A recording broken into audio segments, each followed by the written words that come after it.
आज हम गॉडलेक सॉन्ग तीनियों अंबार मूवी का एक्सप्लेन करने वाले हैं। तो बिना किसी देरी के वीडियो को शुरू करते हैं। पर आगे बढ़ने से पहले मैं आपको एक इम्पॉर्टेंट बात बताना चाहता हूँ। आप वीडियो के एंडिंग तक मेरे संग बने रहिए, क्योंकि वीडियो के एंडिंग में मैं आपको एक सीरियस बात बताने वाला हूँ। और साथ में अगर आप मेरे चैनल पर नए आए हो और आप भी मॉन्स्टर से फैन हो तो आप मेरे चैनल सब्सक्राइब और बगल में बेल आइकन दबा दो, ताकि आपको मॉन्स्टर से जुड़ी नई वीडियो सबसे पहले मिलती रहे। बिना किसी देरी के वीडियो को शुरू करते हैं। हाँ, एक और बात, अगर आप अभी तक इस मूवी को किसी वजह से नहीं देख पाए हो तो आप इस वीडियो को पूरा देख सकते हैं। मैं आपको स्टोरी इस मूवी की बहुत अच्छे से समझा दूंगा। मूवी की शुरुआत होलो अर्थ में होती है, जहाँ हम कुछ लीफिंग्स को हवा में उड़ते हुए देख सकते हैं। उसके बाद हमें फिर कॉन्ग को दिखाया जाता है, जिसके पीछे बहुत सारे वॉट डॉग्स पड़े होते हैं। कॉन्ग उन वॉट डॉग्स को ऐसे इलाके में ले आता है जहाँ उसे बहुत सारे जाल बिछाए होते हैं। वो उनमें से कुछ वॉट डॉग्स को अपने जाल में फंसाकर मार देता है। बाकी बच्चे वॉट डॉग्स कॉन्ग पर हमला करने के लिए जाते हैं। इससे कॉन्ग एक मरे हुए वॉट डॉग को पीछे से फाड़ देता है, जिससे बाकी वॉट डॉग्स वहाँ से भाग जाते हैं डर के मारे।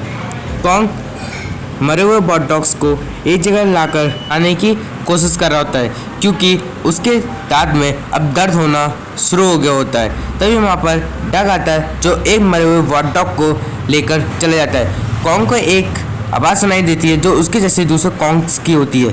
कॉन्ग उस आवाज़ के पीछे जाता है और उसे पता चलता है ये आवाज़ पैरेट फ्रॉग निकाल रहा था। कॉन्ग इससे काफ़ी दुखी हो जाता है, क्योंकि वो होलर्थ में इतने टाइम से है और अभी तक उसे अपने जैसे दूसरे कॉन्ग नहीं मिले। साथ में कॉन्ग के दांत में भी अब दर्द हो रहा होता है, इसलिए वो और ज़्यादा दुखी होता है। फिर हमें सरफेस पर आइलीन को दिखाया जाता है, जो बताते हैं कि उन्होंने अभी तक होलो अर्थ का 5% से भी कम का नक्शा बना पाए हैं। और होलो अर्थ और साथ में सरफेस के इकोसिस्टम्स ऐसे जुड़े हैं जैसे वो एक ही दुनिया है। और साथ में कॉन्ग अब होलो अर्थ में सेटल हो रहा है। आइलीन बताती है कि कॉन्ग अपनी प्रजाति का आखिरी जीव है और वो हर दिन अपने परिवार को ढूंढने निकल पड़ता है, जो उसे कभी नहीं मिलेगा। उसके बाद गॉडला के बारे में बताया जाता है कि गॉडला सरफेस पर है और कॉन्ग होलो अर्थ में। और जब तक गॉडला और कॉन्ग एक दूसरे इलाके में नहीं आएंगे तब तक इंसानों को डरने वाली कोई बात नहीं है। और वैसे भी गॉडला वो लड़ाई लड़ रहा है जो इंसान कभी नहीं लड़ सकते। साइला रूम में हमला कर देती है और उसी वक्त गॉडला भी रूम में आ जाता है और साइला से एक बेहतरीन फाइट करता है। गॉडला साइला को अपनी अटैक ब्रेस से मार देता है और उसके बाद रूम के कॉलिसियम में आराम करने चले जाता है। और उसके बाद होलो अर्थ में हमें मोनार्क का आउटपोस्ट को दिखाया जाता है। जब कॉन्ग शिकार करता है उसी इलाके में दरार आ जाती है और वहाँ से वॉट डॉग को दिखाया जाता है, जिसे कोई नीचे खींच लेता है और ये पता नहीं चलता किसने उसे नीचे खींची। और साथ में उन्हें एक अनजान मैसेज भी मिलता है जिससे वो समझ नहीं पाते, इसलिए वो सरफेस वाले मोनार्क आउटपोस्ट में उस मैसेज को भेज देते हैं। फिर वहाँ पर एक डॉक्टर को देखते हैं जो ये मैसेज आइलीन को दिखाती है और ये मैसेज किसी पिरामिड टाइप के चित्र की तरह होता है। उसके बाद हमें स्कूल में जिया को दिखाया जाता है, जो क्लास में पढ़ाई कर रही होती है, अचानक से उसे नींद आ जाती है और वो अपने सपने में वैसे ही मैसेज वाले पिरामिड्स को देखती है और साथ में उसे अजीबोगरीब चीज़ें दिखाई देती है अपने सपने में, जिससे जिया डर जाती है और वो अपनी बेंच पर वैसे ही पिरामिड वाले चित्रों को बना डालती है। और इसी सब के कारण स्कूल में आइलीन को बुलाया जाता है, जो प्रिंसिपल से बातचीत करती है और साथ में प्रिंसिपल आइलीन को वो पेपर्स भी दे देती है जिस पर जिया ने पिरामिड वाले चित्र को बनाया होता है। और फिर आइलीन जिया का हाफ डे करवाकर अपने संग ले जाती है। बाद में आइलीन जिया से पूछती है कि तुमने ये चित्र क्यों बनाए, जिस पर जिया कहती है कि उसे कुछ भी नहीं मालूम। और जिया ये भी बताती है कि उसकी दुनिया यहाँ पर नहीं है, पर आइलीन कहती है कि जिया की दुनिया आइलीन के साथ है और आइलीन की दुनिया जिया के साथ है, जिससे जिया आइलीन फिर कार में बैठकर अपने घर चले जाते हैं। बाद में आइलीन को पता चल जाता है कि जिया ने वैसी पिरामिड्स वाली ड्राइंग बनाई है जो मैसेज उन्हें होलो अर्थ से मिल रहा था। आइलीन जिया से इन सब ड्रीम के बारे में बात करने जाती है, पर जिया आइलीन को कुछ भी नहीं बताती और उल्टा और ज़्यादा डरी हुई होती है। दूसरे हमें होलो अर्थ में मोनार्क का आउटपोस्ट दिखाया जाता है, जहाँ सभी लोग सो रहे होते हैं। तभी वहाँ पर एक अनजान जीप आकर पूरे आउटपोस्ट को बर्बाद कर देता है और सामने वहाँ से भाग जाता है। फिर आइलीन अपने पुराने दोस्त बर्नी से जाकर मिलती है और उसे ये सब मैसेज के चार्ट्स और साथ में जिया की ड्राइंग को दिखाती है और मैसेज और होलो अर्थ की चीज़ों वगैरह बताई रही होती है। आइलीन बर्नी को अपने संग चलने के लिए मना रही होती है, पर बर्नी शुरुआत में तो नहीं मानता, पर बाद में मान जाता है। और उसी मैसेज के कारण एक और घटना होती है कि गॉडला अपनी नींद से रूम में जाग जाता है। फिर वो रूम से किसी और जगह जा रहा होता है। दूसरी ओर कॉन्ग भी सरफेस पर आ जाता है, जिससे जिया आइलीन देखकर चौंक जाते हैं। उन्हें भी पता चल जाता है कॉन्ग के दांत में दर्द हो रहा है, इसलिए उसी वक्त वहाँ पर ट्रैपर नाम के बंदे को बुलाया जाता है, जो एक तरीके से टाइटन्स का डॉक्टर है। ट्रैपर कॉन्ग के इन्फेक्टेड दांत को निकाल देता है। ट्रैपर कॉन्ग को एक लोहे का दांत भी लगा देता है और उसके बाद ट्रैपर बताता है कि ये दांत इतना मजबूत है कि कॉन्ग अब आईफिल टावर जैसी चीज़ों को भी चबा सकता है। और उसके बाद हमें पता चलता है कि ट्रैपर और आइलीन पहले रिलेशनशिप में थे और बन्नी आइलीन को बताता है कि ये मैसेज हेल्प का है, यानी कोई होलवर्ड से हेल्प का मैसेज भेज रहा है सरफेस पर। फिर आइलीन, ट्रैपर, बर्नी, जिया और इनके संग एक मिगेल नाम का बंदा होलवर्ड में जाने का प्लान बनाते हैं। दूसरी ओर कॉन्ग की भी नींद पूरी हो जाती है और वो भी होलवर्ड में जा रहा होता है और ये लोग भी कॉन्ग के संग ही होलवर्ड में चले जाते हैं। होलवर्ड में पहुंचते ही ये लोग मोनार्क आउटपोस्ट की ओर निकल जाते हैं और कॉन्ग अपने रास्ते चले जाता है। रास्ते में इन्हें कुछ उड़ने वाले टाइटन्स मिलते हैं जो लीफिंग्स से काफ़ी अलग होते हैं। ये लोग भी अपने हीप का कलर उन्हीं उड़ने वाले टाइटन्स की तरह कर लेते हैं। दूसरी ओर गॉडजिला फ्रांस पहुंच के माँ के पावर प्लांट से रेडिएशन सोखना शुरू कर देता है। उसी वक्त वहाँ पर फाइटर जेट्स भी आ जाते हैं जो गॉडजिला पर मिसाइल से हमला करते हैं। गॉडजिला एक के बाद एक करके सभी फाइटर जेट्स को बर्बाद कर देता है अपनी एक न्यूक्लियस पल्स से। बाकी बच्चे फाइटर जेट्स को भी ख़त्म कर देता है। ये लोग आउटपोस्ट में पहुँचते हैं। ये लोग देखते हैं कि पूरा मोनार्क आउटपोस्ट बर्बाद हो गया है और साथ में वहाँ पर एक अनजान जीप के हाथों का निशान भी देखते हैं। शुरुआत में तो इन्हें लगता है कॉन्ग का है, पर बाद में पता चलता है कॉन्ग का है ही नहीं। और ट्रैपर को वहाँ पर एक कैमरा मिलता है जिसे लेकर ये लोग वहाँ से निकल जाते हैं। दूसरी ओर कॉन्ग अपनी एक्स को लेकर अपनी शिकार करने वाली जगह पर आता है और वहाँ बनी खाई में कूद जाता है। उसे वहाँ पर बहुत सारे रंग बिरंगे क्रिस्टल्स भी मिलते हैं और साथ में वहाँ पर एप्स की कटे हुए कंकाल भी होते हैं, जिससे कॉन्ग उस जगह से एक धुंध वाले इलाके में पहुंच जाता है जहां पर उसकी मुलाकात सुको से होती है।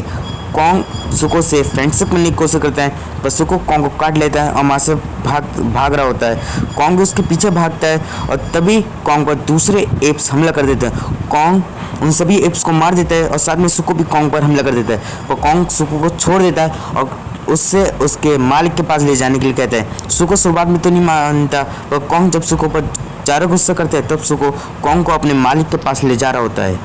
इन्हें ये पता चल जाता है कि मोनार्क आउटपोस्ट पर हमला करने वाला कोई हनोका वाना टाइप का जीव है, जिससे जिया उन्हें मैसेज कर रहा है, बताते कि ये मैसेज पहाड़ों की ओर से आ रहा है और ये लोग पहाड़ों की ओर की चले जाते हैं। उसके बाद ये बीच में जंगल में रुकते हैं और वहाँ पर ट्रैपर को कुछ अजीब सा लगता है, जिस पर मिगेल ट्रैपर से थोड़ी बहस करता है। उसी वक्त मिगेल को एक पेड़ टाइप का अजीब सा पौधा खा जाता है, जिसे देखकर ये लोग माँ से थोड़ी दूर पर आ जाते हैं और उसके बाद माँ पर थोड़ा आराम करने के बाद ये लोग आगे बढ़ते हैं उस मैसेज के पीछे। दूसरी ओर गॉडजिला फ्रांस में तबाही मचाकर कहीं और ही जा रहा होता है। इन्हें पता चल जाता है कि गॉडजिला थिएमेट के इलाके में जा रहा है उससे लड़ने, क्योंकि थिएमेट की जो गुफा है वो सबसे ज़्यादा रेडिएशन वाली जगह पर है। उन्हें अगर शक हो जाता है कि गॉडजिला ने अगर थिएमेट को हरा दिया तो गॉडजिला पूरी तरीके से चार्ज हो जाएगा। आगे जाके इन लोगों को इंसानी सभ्यता के बारे में पता चलता है, यानी कि होलवर्ड में भी इंसान मौजूद थे। उसी पर उन्हें वहाँ पर मॉन्थरा का चित्र मिलता है और जिया वहाँ पर एक बटन को दबा देती है जिससे पानी बहना शुरू हो जाता है। वो लोग बहते हुए पानी का पीछा करते हुए एक कवच वाली जगह पर आ जाते हैं। जिया उस कवच को फाड़ देती है, जिससे उसके अंदर उन्हें 3 पिरामिड्स टाइप के क्रिस्टल्स मिलते हैं बहुत सारे, और ये लोग उसी कवच के अंदर चले जाते हैं। दूसरी ओर हम बहुत सारे बॉरबैट्स को उड़ते हुए देखते हैं। कॉन्ग और सुको उन्हीं बॉरबैट्स के इलाके से गुजर रहे होते हैं। आगे जाके इन्हें कुछ हेलॉप्स को उड़ते हुए दिखाया जाता है। सुको एक तालाब के पास कॉन्ग को ले आता है और उस तालाब में मजे करना शुरू कर देता है। कॉन्ग भी तालाब में पानी पीने के लिए उतरता है। उसी वक्त कॉन्ग पर एक बहुत बड़ा जाइंट स्नेक हमला कर देता है। सुको कॉन्ग को अपने जाल में फंसाकर वहाँ से भाग जाता है। अचानक से उसी जाइंट स्नेक का सर सुको के पैरों में आकर गिरता है और फिर हमें पता चलता है कि कॉन्ग ने इस जाइंट स्नेक को मार दिया है। कुछ समय बाद कॉन्ग उसी जाइंट स्नेक को खा रहा होता है और सुको को जब उसकी भूख बर्दाश्त नहीं होती वही कॉन्ग के पास थोड़ा खाना मांगने आ जाता है। कॉन्ग सुको को थोड़ा खाना ऑफर भी कर देता है और सुको उस खाने को लेकर खाने लग जाता है और तभी कॉन्ग और सुको में फ्रेंडशिप होनी शुरू हो जाती है। दूसरी ओर ये लोग सबमरीन से थियामेट के इलाके में घुस जाते हैं और तभी वहाँ पर गॉडजिला भी आता है और थियामेट के इलाके में अपनी एटॉमिक ब्लेड से हमला करना शुरू कर देता है। थियामेट अपनी गुफा से बाहर आता है और गॉडजिला और थियामेट के बीच एक जंग शुरू हो जाती है, जिसमें गॉडजिला थियामेट को अपनी एटॉमिक ब्लेड से मार देता है और साथ में थियामेट की गुफा में भी घुस जाता है। दूसरी ओर ये सभी उस कवच के अंदर पहुंच चुके होते हैं। तभी ट्रैपर को वहाँ थोड़ा अजीब सा लगता है और इन्हें ईवी के लोग खेल लेते हैं। ईवी इन्हें लोगों को पकड़कर अपने संग ले जाते हैं और ये लोग देखते कि एक पूरी ईवी की प्रजाति होल अर्थ में रह रही है और वहाँ पर उन्हें बहुत सारे पोर्टल्स मिलते हैं जो सरफेस पर जाने के रास्ते होते हैं, जिन्हें पोर्टल्स को देखकर ये लोग काफ़ी ज़्यादा चौंक जाते हैं। तभी वहाँ पर ईवीओ की क्वीन आती है। वो जिया को अपने पास बुलाती है और उसके हाथों पर हाथ रखकर उसकी याददाश्त के बारे में जान लेती है, जिससे जिया और ईवी की रानी के बीच दोस्ती हो जाती है। ईवी की क्वीन इन लोगों को अपने संग ले जाती है, जहाँ से ये लोग सरफेस पर मैसेज भेज देते हैं, जिससे आइलिन को पता चल जाता है कि जो हेल्प का इन्हें मैसेज मिला वो ईवी ने भेजा था। जिससे ट्रैपर आइलिन से पूछता है कि इसी मैसेज की वजह से गॉडजिला भी रूम में अपनी नींद से जाग गया था, तो यानी कि इस मैसेज गॉडजिला और ईवीओ का कोई आपस में कनेक्शन है। फिर हमें कॉन्ग और सुको को दिखाया जाता है जो एक बड़े से टाइटन स्कल के ऊपर से गुजरते हैं और ये टाइटन का स्कल दो पहाड़ों को जोड़कर रखता है, यानी कि ये टाइटन स्कल एक ब्रिज है। फिर ईवी के लोग इन्हें अपने इतिहास वाली जगह पर ले आते हैं, जहाँ पर आइलिन बताती है कि सरफेस वाली दुनिया और साथ में होलो अर्थ में जीवन कायम रहा, क्योंकि धरती की हिफाजत का जिम्मा टाइटन्स का था और महान वानर्स इंसान के रखवाले थे। पर एक बार एक इविल वानर ने अपनी सेना को लेकर गॉडजिला के खिलाफ जंग छेड़ दी, जिसमें गॉडजिला ने उन सभी वानरों को होलो अर्थ में कैद कर दिया और इसीलिए वो वानर्स आज भी सरफेस वाली दुनिया पर कब्जा करने की फिराक में हैं और ईवी के लोग उस ईवी वानर को स्कार किंग पुकारते हैं। फिर हमें कॉन्ग को दिखाया जाता है जो स्कार किंग के साम्राज्य में पहुंच चुका होता है और वहाँ पर कॉन्ग इतने सारे वानरों को देखकर चौंक जाता है। कॉन्ग उन सभी वानरों की मदद करने की कोशिश करता है। उतने में स्कार किंग कॉन्ग के सामने आता है, जिसे सभी वानर स्कार किंग के सामने अपना सर झुकाते हैं, पर कॉन्ग को इससे कुछ घंटा फर्क नहीं पड़ता। स्कार किंग कॉन्ग का लोहे का दांत देखकर उसकी मदद बनाता है और बाद में सुको पर गुस्सा करता है कि तुम यहाँ ऐसे क्यों लाए। इतने में एक वानर तभी वहाँ पर एक दूसरा वानर आकर सुको का सारा इल्ज़ाम अपने सर पर ले लेता है, जिसे स्कार किंग उस वानर को लावा में धकेल देता है, जिसे देखकर कॉन्ग काफ़ी ज़्यादा गुस्सा हो जाता है और स्कार किंग और कॉन्ग में एक अच्छी खासी मारामारी शुरू हो जाती है, जिसमें कॉन्ग स्कार किंग को हरा देता है। स्कार किंग अपना खास हथियार विप्लैश यूज़ करता है, जिस विप्लैश में एक क्रिस्टल लगा होता है और यही क्रिस्टल सीमो को कंट्रोल करने में काफ़ी काम आता है स्कार किंग के। स्कार किंग सीमो की मदद से कॉन्ग पर हमला करवा देता है, जिससे कॉन्ग का हाथ बर्फ में जम जाता है और कॉन्ग की एक्स माँ गिर जाती है, जिससे सुको कॉन्ग को वहाँ से भागने का रास्ता दिखाता है और कॉन्ग उसी रास्ते से वहाँ से भाग जाता है। स्कार किंग की एप्स आर्मी कॉन्ग का पीछा करती है और स्कार किंग को कॉन्ग का एक्स भी मिल जाता है। फिर हमें पता चलता है कि सीमो के कारण धरती पर आइस इंच आया था, जो गॉडजिला ने स्कार किंग को होलो अर्थ में कैद कर दिया था। तब स्कार किंग के हाथ सीमो लग गया था। उसी वक्त से स्कार किंग सीमो को कंट्रोल कर सकता है। तब आइलिन को समझ में आता है कि वो कॉन्ग को होलो अर्थ में लेकर आ गए और कॉन्ग अपने जैसे दूसरे कॉन्ग की तलाश में होलो अर्थ के और ज़्यादा अंदर पहुंच रहा था। ईवी के लोग समझ गए थे कॉन्ग अगर एक बार स्कार किंग की कैद के पास पहुंच गया तो वो स्कार किंग को भी आज़ाद कर देगा, इसलिए ईवी लोग मदद का मैसेज भेज देता और इसीलिए गॉडजिला भी अपने आप को ज़्यादा ताकतवर बना रहा है। फिर आइलिन मोंथरा के बारे में बताती है कि मोंथरा ईवीओ को दूसरे टाइटन से प्रोटेक्ट करती है और सामने गॉडजिला की पार्टनर है। तभी आइलिन बताती है कि मोंथरा को जगाने वाली स्कल आइलैंड का ईवी होगा और वो ईवी होती है जिया। और तभी से हमें पता चल जाता है कि ईवी के लोग मोंथरा जिया को भी मैसेज भेज रहे थे और इसीलिए जिया के सपने में ईवी आ रहे थे ताकि वो जिया की मदद से मोंथरा को जगा सके। फिर हमें कॉन्ग को दिखाया जाता है जिसके पास पीछे स्कार किंग के एप्स आर्मी पड़ी होती है। कॉन्ग उन सभी एप्स को अपने जाल में फंसा लेता है। फिर बाद में एप्स को कॉन्ग की चालाकी का पता चल जाता है और वो कॉन्ग के जालों से बचकर आगे निकल आते हैं, पर इतने में उनके ऊपर पत्थर गिर जाते हैं और वो पत्थर गिराने वाला सुको होता है। सुको कॉन्ग के पास आता है और कॉन्ग को उसके बताए हुए रास्ते पर लेकर चला जाता है। दूसरी ओर हमें गॉडला को दिखाया जाता है जो थियामैट की गुफा में घुसकर माँ का सारा रेडिएशन सोख रहा होता है। आइलीन को दुख लगता है कि उसे जिया को अब होल अर्थ में छोड़ना पड़ेगा ईवी लोगों के संग। इतना एक अलार्म बजता है और फिर ईवी के लोग सुरक्षा कवच को खोल देते हैं जिससे सुको और कॉन्ग अंदर आ जाते हैं और उनके पीछे स्कारकिंग के एप्स आर्मी का एक एप भी होता है जो पोर्टल को देख लेता है और वहाँ से भाग जाता है।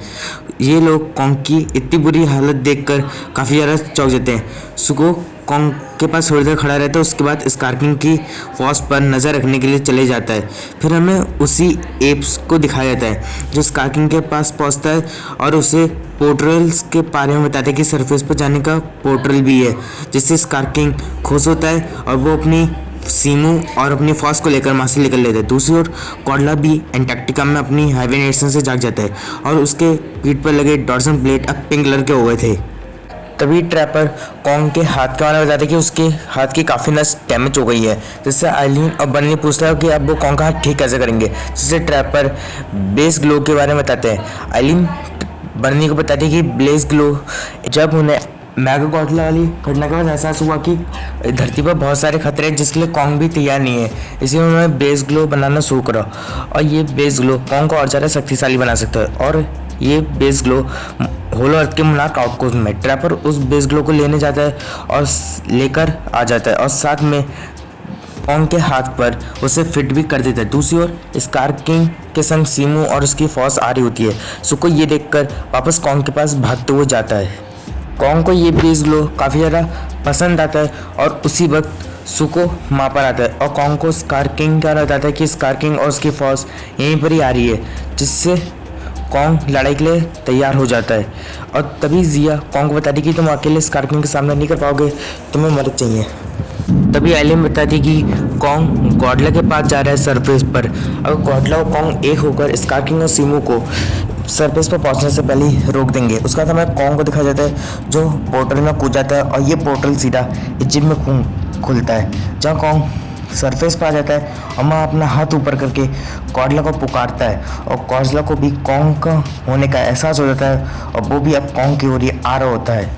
दूसरी ओर जिया को मोंथरा को जगाने के लिए तैयार करा जाता है और फिर जिया को सीढ़ियाँ चढ़कर ऊपर जाकर एक एनर्जी सोर्स को टच करती है, जिससे मोंथरा अपनी नींद से जाग जाती है। और फिर जिया मोंथरा को सीमू और स्कारकिंग बारे में बताती है और फिर मोंथरा जिया को लेकर उसी पोर्टल से सरफेस की ओर जा रही होती है। दूसरी ओर ईवी की क्वीन पूरे ईवी विलेज को खाली करवा देती है और बर्नी को ग्रेविटी के बारे में बताती है और ट्रैपर अपने हीप से मदद के लिए चले जाता है। गॉडला भी अब इजिप्ट में पहुंच चुका होता है और कॉन्ग को कुछ एहसास होता है कि पोर्टल से कोई चीज़ सरफेस पर आ रही है और वो कॉन्ग फिर गॉडला को स्कारकिंग और सीमू के बारे में समझाने की कोशिश करता है, पर गॉडला को समझने से पहले ही कॉन्ग पर हमला करते हैं। तब यहाँ पर गॉडला और कॉन्ग की एक अच्छी खासी फाइट शुरू हो जाती है, जिसमें कॉन्ग को बाद में लगता है कि गॉडला उसकी बात नहीं मानेगा, से वो ज़बरदस्ती करके उसे होल अर्थ में ले जा रहा होता है। पर गॉडला अपनी एटॉमिक ब्रिज से कॉन्ग पर हमला कर देता है और सामने आजू बाजू काफ़ी ज़्यादा धुआं भी कर देता है, जिससे वो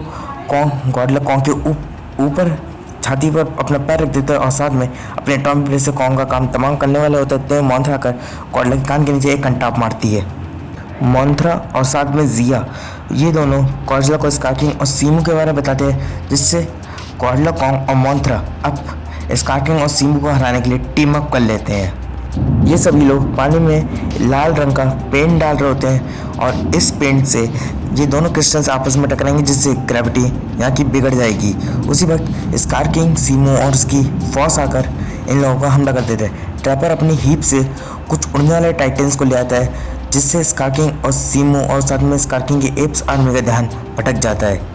सीमू अपनी आइस ब्रिज से उन दोनों क्रिस्टल्स को आपस में टकराने से रोक देती है, जिससे ये लोग काफ़ी ज़्यादा चौंक जाते हैं और उसी वक्त ये लोग हीप में बैठकर यहाँ से निकल जाते हैं।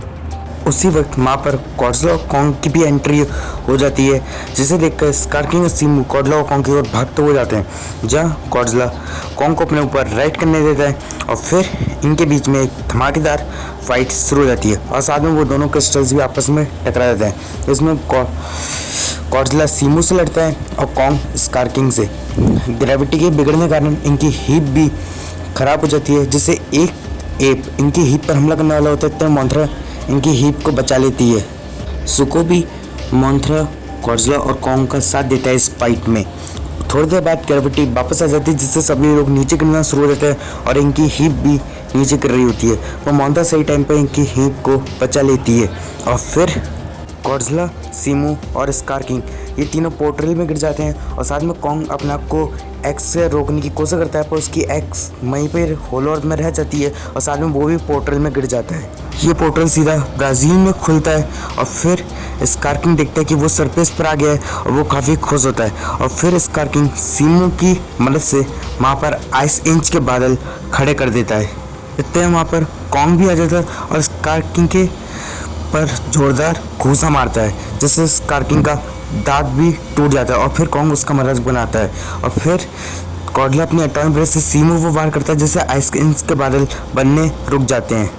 अब यहाँ पर गॉडजिला और सीमू आपस में लड़ना शुरू कर देते हैं और स्कार किंग और कॉन्ग आपस में लड़ रहे होते हैं। सुको कॉन्ग की एक्स देखता है और उसे लेकर वो भी पोर्टल में कूद जाता है। फिर सीमू कॉन्ग पर अपनी आइस ब्रीथ से हमला करती है, पर कॉन्ग अपने मेटल आर्मर के जरिए सीमू की आइस ब्रीथ को रोक कर रखता है। गॉडजिला स्कार किंग का विप्लैश अपने मुंह में दबा लेता है और साथ में उसे तोड़ भी देता है, जिससे सीमू को कंट्रोल करने वाला क्रिस्टल बाहर गिर जाता है उस विप्लैश के। और फिर स्कार किंग विप्लैश तक उस सीमू के क्रिस्टल तक पहुंचने की कोशिश करने वाला होता है, लेकिन गॉडजिला अपनी एटॉमिक ब्रेथ से उसे रोक कर रखता है। गॉडजिला सीमू पर अपने एटॉमिक ब्रेथ से हमला करता है, जिससे कॉन्ग क्रिस्टल के पास पहुंचता है, पर इतने में स्कार किंग कॉन्ग का गला दबोच कर उसे मारने की कोशिश करने वाला होता है। सुको सही टाइम पर कॉन्ग की एक्स लेकर वहाँ पर पहुंच जाता है और साथ में कॉन्ग की एक्स से उस क्रिस्टल को तोड़ देता है, जिससे सीमू स्कार किंग से कंट्रोल से बाहर आ जाती है। स्कार किंग सुको पर काफ़ी ज़्यादा गुस्सा होता है कि उसने सीमू कंट्रोल करना है, क्रिस्टल तोड़ देते हैं। कॉन्ग आकर स्कार किंग के कान के नीचे एक और जोरदार थप्पड़ मारता है, जिससे सुको स्कार किंग के हाथों से छूट जाता है। कॉन्ग स्कार किंग को उड़ाकर गॉडजिला की ओर फेंकता है और गॉडजिला स्कार किंग को अपने पूंछ से उड़ाकर फिर से कॉन्ग के हाथों में पहुंचा देता है। सीमू अपनी आइस ब्रीथ से स्कार किंग को बर्फ में जमा देती है और कॉन्ग इतनी जोर से स्कार किंग को जमीन पर मारता है, जिससे स्कार किंग के चित्र उड़ जाते हैं। गॉडजिला अपनी एटॉमिक ब्रेथ से सीमू के आइस इंच वाले बादलों को बर्बाद कर देता है और साथ में सुको खुला आसमान देखकर काफ़ी ज़्यादा खुश होता है। मोंथरा जिया को वापस लौटा देती है। फिर जिया ईवी की क्वीन के पास पहुंचती है और उससे बातें करती है, जिससे बाद में जिया आइलिन के पास आती है। आइलिन जिया को यही होल अर्थ में ईवी लोगों के संग रहने के लिए कहती है, पर जिया इस पर मना कर देती है, क्योंकि जिया को आइलिन के संग रहना था। और फिर आइलिन और जिया फिर से एक हो जाते हैं और ये लोग ईवी के लोगों से अलविदा लेकर वहाँ से निकल जाते हैं। मोंथरा स्कार किंग के तोड़े गए सुरक्षा कवच को वापस ठीक कर देती है। गॉडजिला कॉलिसियम में जाकर सो जाता है और फिर हमें स्कार किंग का साम्राज्य दिखाया जाता है, जो अब कॉन्ग का साम्राज्य हो गया। वहाँ जितने भी एप्स होते हैं वो ये देखकर चौंक जाते हैं कि अब सीमू कॉन्ग की पैट बन गई है। फिर कॉन्ग, सुको और सीमू ये लोग रोल करते हैं और बाकी सारे एप्स भी रोल करते हैं, क्योंकि अब उनका नया लीडर कॉन्ग है। और इसी के संग ये मूवी ख़त्म हो जाती है। मैं आपको सीरियस बात बताना चाहता हूँ, जो मेरा पहला all in one active channel था उस पर कॉपीराइट स्ट्राइक आ गई है पहली। इसी कारण अगर उस पर दूसरी कॉपीराइट स्ट्राइक आती है तो उस पर फिर कोई भी वीडियोस अपलोड नहीं होगी। फिर आपको सारी नई वीडियोस इसी मूवीज़ एंड गेमिंग थ्रिल्स पर देखने को मिल जाएंगी। ठीक है गाइस, आज के लिए तो इतना ही। अगर आप मेरे चैनल पर नए आए हो और आप भी मॉन्स्टरवर्स के फैन हो तो आप मेरे चैनल को सब्सक्राइब और बगल में बेल आइकन दबा दो और साथ में वीडियो को लाइक भी कर दो, ताकि आपको मॉन्स्टरवर्स से जुड़ी नई वीडियो सबसे पहले मिलती रहे। और साथ में मेरे ऑल इन वन चैनल को भी सब्सक्राइब कर दो, उसका लिंक मैंने डिस्क्रिप्शन में दे रखा है, और इस मूवीज़ एंड गेमिंग थ्रिल्स को भी। मैं मिलता आपसे अगली वीडियो में, तब तक के लिए bye bye. Thank you for watching.